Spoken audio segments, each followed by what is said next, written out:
श्री स्वामी समर्थ आपल्या यूट्यूब चॅनलवरती तुमच्या सर्वांचं पुन्हा एकदा मी खूप मनापासून स्वागत करते। सर्वात प्रथम तुम्हा सर्वांना शारदीय नवरात्रोत्सवाच्या खूप खूप शुभेच्छा।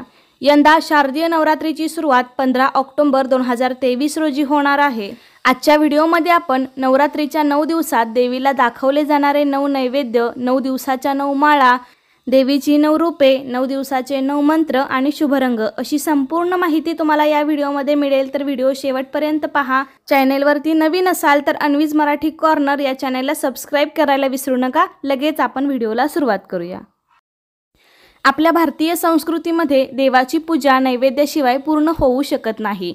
त्यामुळे आपण घरात कोणताही नवीन पदार्थ बनवला की आधी तो देवाला नैवेद्य, त्यातल्या त्यात दूध आणि फळे ही सर्व देवांना प्रिय आहेत। नैवेद्य दाखवणं म्हणजे तो देवाला अर्पण करणे होय। पण देव नैवेद्य प्रत्यक्ष कधीच ग्रहण करत नाही, पण त्यातला काही भाग गंध, रस आणि सत्व या रूपाने आस्वाद घेऊन देव तृप्त होतो अशी लोकांची श्रद्धा आहे। नैवेद्य दाखवून झाला की जो पदार्थ असेल त्याचे प्रसादात रूपांतर होते। पण देवाला नैवेद्य दाखवून झाल्यावर आपण तो स्वतःही लगेच खाऊ नये आणि इतरांना लगेच वाटू सुद्धा नये। थोडा वेळ तो देवापुढे तसाच ठेवावा आणि नंतर तो प्रसाद म्हणून ग्रहण करावा।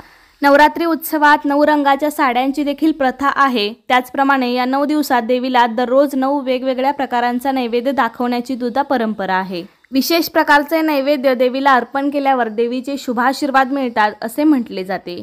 9 दिवस देवीला वेगवेगळ्या सुगंधी फुलांच्या माळा देखील चढवल्या जातात।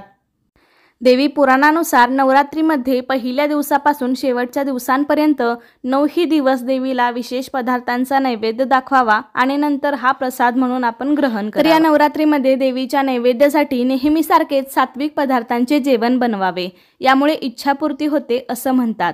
देवीला नैवेद्य दाखवताना तुम्ही त्या जेवणामध्ये शक्यतो कांदा लसूणचा वापर करू नका। तर चला मग पाहूया देवीला कोणत्या दिवशी कोणता नैवेद्य, कोणती माळ वाहावी आणि त्याची आपल्याला होणारी फलप्राप्ती। दिवस पहिला प्रतिपदा तिथी, या दिवशी देवीला शुद्ध तुपाचा नैवेद्य दाखवावा आणि दान करावे। यामुळे चांगल्या आरोग्याचा आशीर्वाद मिळतो आणि आपले शरीर निरोगी राहते। या दिवशी देवीच्या पहिल्या रूपाची म्हणजे शैलपुत्रीचे पूजन केले जाते। या दिवशी देवीला शेवंती आणि सोनचाफ्यासारख्या पिवळ्या फुलांची माळ वाहावी, यामुळे धनधान्याची भरभराट होते। पहिल्या दिवसाचा शुभरंग आहे केशरी। नवरात्रीच्या दुसऱ्या दिवशी देवीच्या चरणी साखरेचा नैवेद्य द्यावा आणि ती साखर घरातील सर्व लोकांना द्यावी। असे केल्याने आयुष्य वाढते।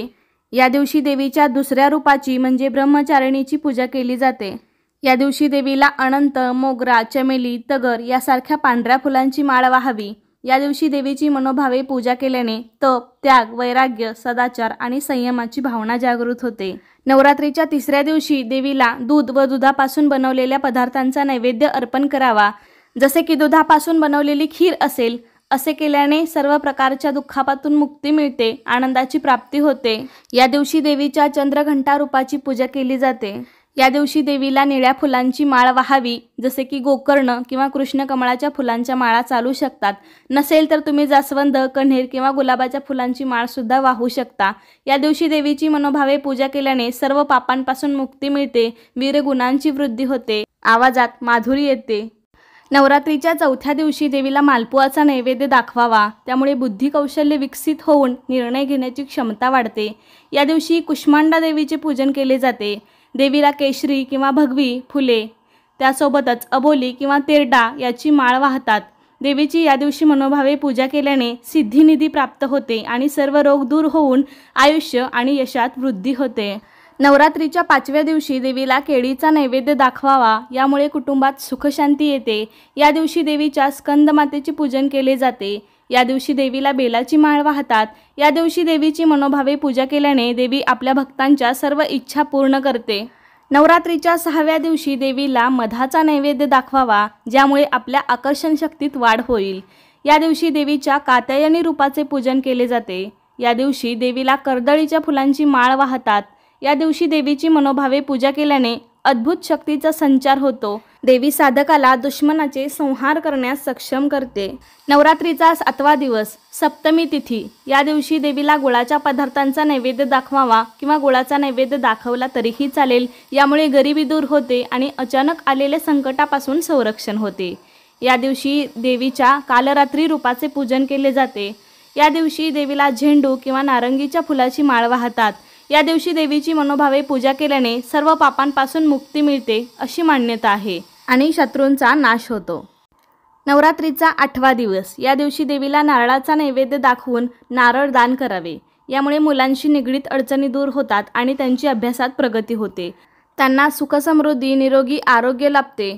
या दिवशी देवीच्या महागौरीचे पूजन केले जाते। या दिवशी देवीला तांबडी फुले, कमळ यासारख्या फुलांची माळ वाहतात। या दिवशी देवीची मनोभावे पूजा केल्याने सर्व पापांचा क्षय होऊन चेहऱ्यावरील कांती वाढते, सुखात वाढ होते आणि शत्रूवर विजय मिळत जातो।